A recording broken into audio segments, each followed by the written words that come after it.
Assalamualaikum warahmatullahi wabarakatuh. Perkenalkan, nama saya Salsara Syifal Maharani dari kelas 3 KPIP, Program Studi Komunikasi dan Penyiaran Islam, Universitas Islam Bunga Bangsa, Cirebon. Video ini saya buat untuk memenuhi tugas UAS, mata kuliah Komunikasi Kelompok dan Organisasi. Di sini saya akan menjawab beberapa pertanyaan yang ada di bab 4 pada buku Komunikasi Organisasi. Pertanyaan yang pertama yaitu, jelaskan pengertian dari komunikasi organisasi. Jawabannya adalah, menurut Erwin Pace dan von Furles 2006, komunikasi organisasi merupakan sebuah perilaku pengorganisasian yang terjadi di dalam suatu organisasi dan bagaimana mereka yang terlibat dalam proses itu melakukan transaksi dan memberi makna atas apa yang telah terjadi.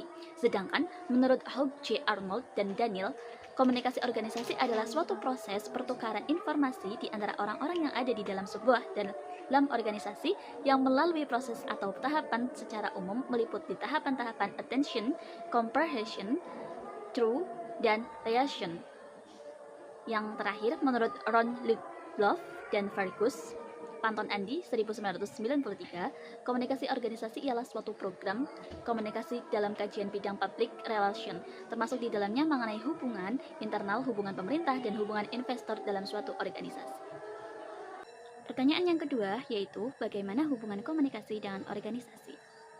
Hubungan antara konsep-konsep komunikasi dengan organisasi yaitu terletak pada fokus kajian pada orang-orang yang berada dalam organisasi dan terlibat berkontribusi untuk mencapai tujuan bersama.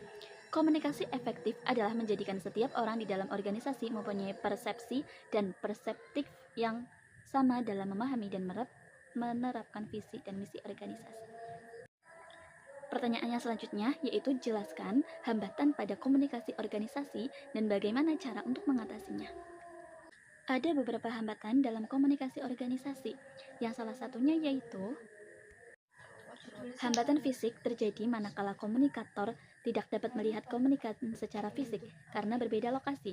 Yang kedua, hambatan psikologis atau manusiawi terjadi karena setiap individu memiliki perbedaan dalam hal sikap, minat, dan motivasi yang karenanya dapat membuat masing-masing individu melihat segala sesuatu dengan cara yang berbeda.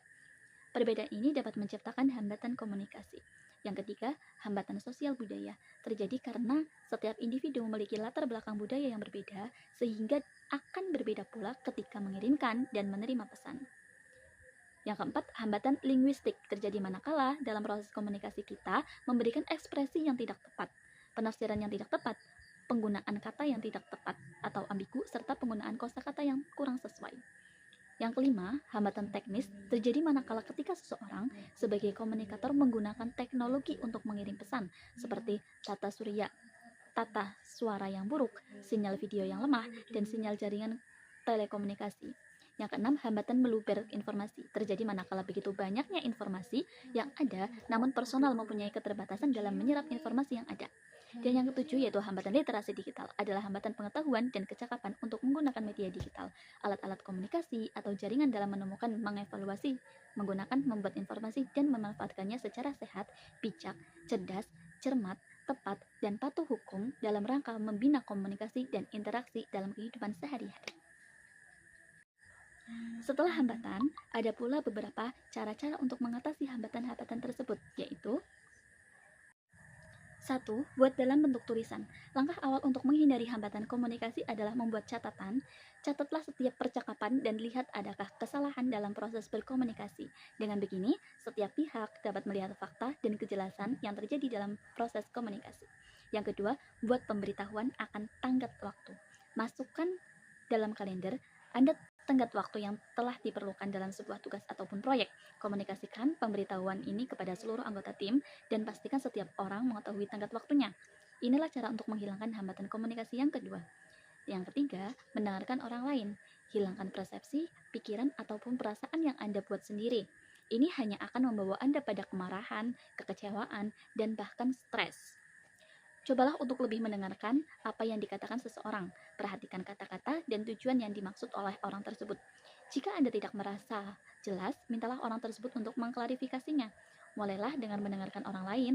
Cobalah untuk memahami permasalahan yang ada dan posisikan diri Anda bukan hanya dari satu sisi. Ini mungkin tidak membuat Anda nyaman, tetapi ini adalah cara yang luar biasa untuk menghilangkan hambatan komunikasi.